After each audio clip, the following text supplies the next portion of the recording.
Welcome to Covenant Garage, your front row seat to a kid addicted to bad financial decisions and cool cars. My name is Isaac Snook, and I'm on a mission to trade my way from a dirt cheap 200,000 mile C5 Corvette to a supercar kit car.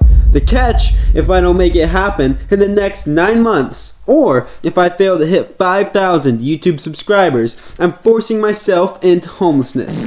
Oh, and did I forget to mention that I make just $13 an hour as a lube tech while also juggling college?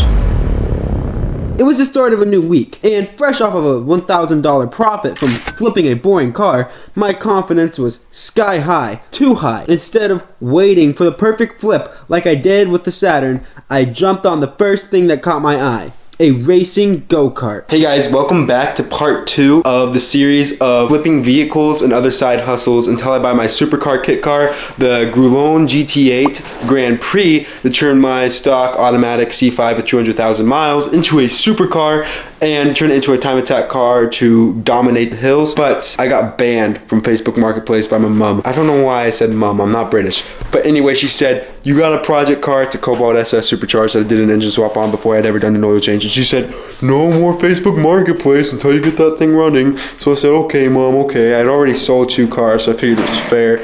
And I mean, that thing has been running in like 6 months now.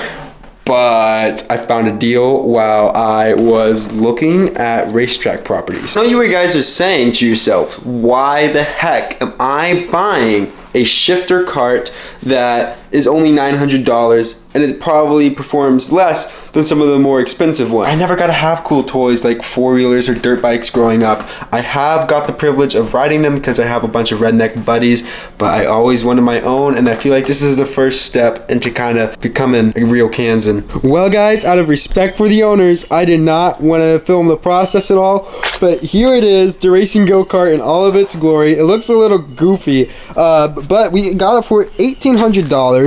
The owner gave us a set of used tires and wheels and some new tires as well. The only difference or like kind of bad things to note on this is it has a racing clutch, and so basically that means that you really can't use the brakes all that much on here without burning out the clutch, which is a bit of an issue for what we want to do with it because it's a professional race legal kart. Now I don't really want to do a whole lot of racing. But unfortunately, before I can hoon around in it, I need to pick up a helmet because I don't have one, and there's a swap meet going on, so we're gonna go check that out. And I also need to get some gas for that because I don't have gas for it either.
Right, we have not quite got a helmet off Facebook Marketplace yet because people are stupid.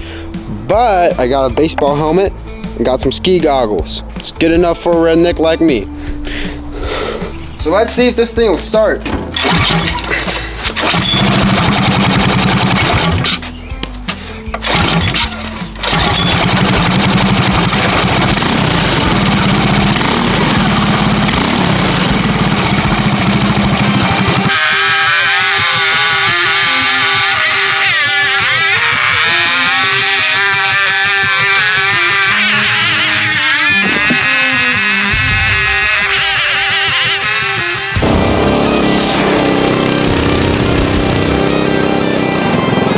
It's kind of a bit slower than I'd like right now, and maybe it's just because we don't have much of a strip to get going on.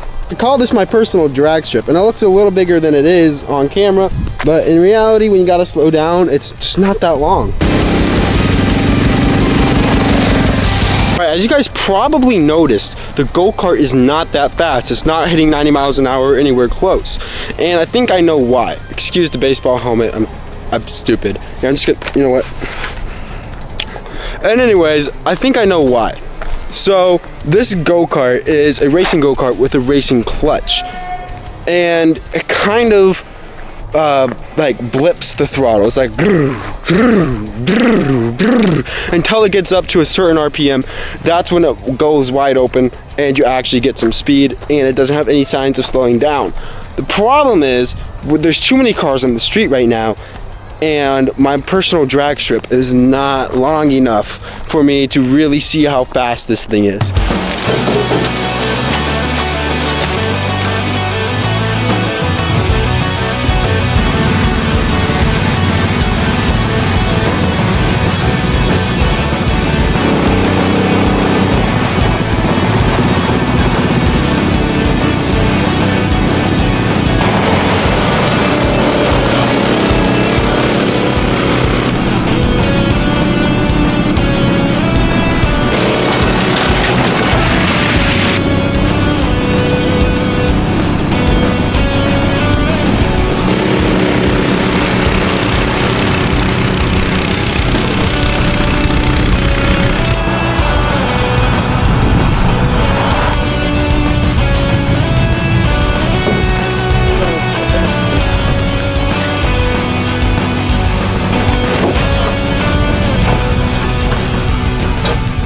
This video might be shorter than I first thought. And I took this thing on the public roads, and on public roads they're just too uneven and bumpy to really take this thing up to speed.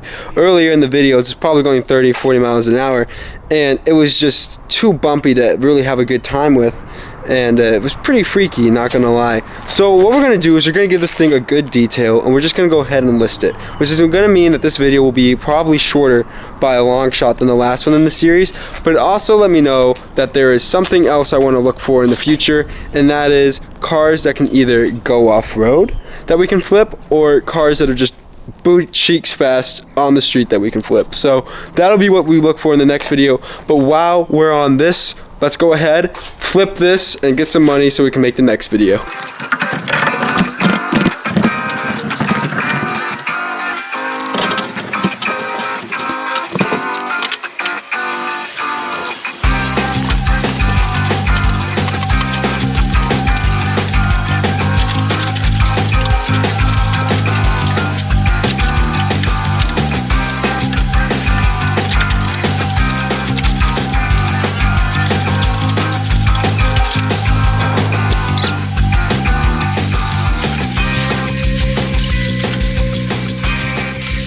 And boom, there you go. We got the whole thing detailed, and it is looking about as good as it's ever gonna look. Honestly, it's gonna look really good on the listing, and I don't think we'll have too much trouble selling it. But after multiple days, I didn't get a single, hey, is this still available? Will this completely end the challenge, make me go homeless, or will I rebound? Make sure you watch next week's video to find out.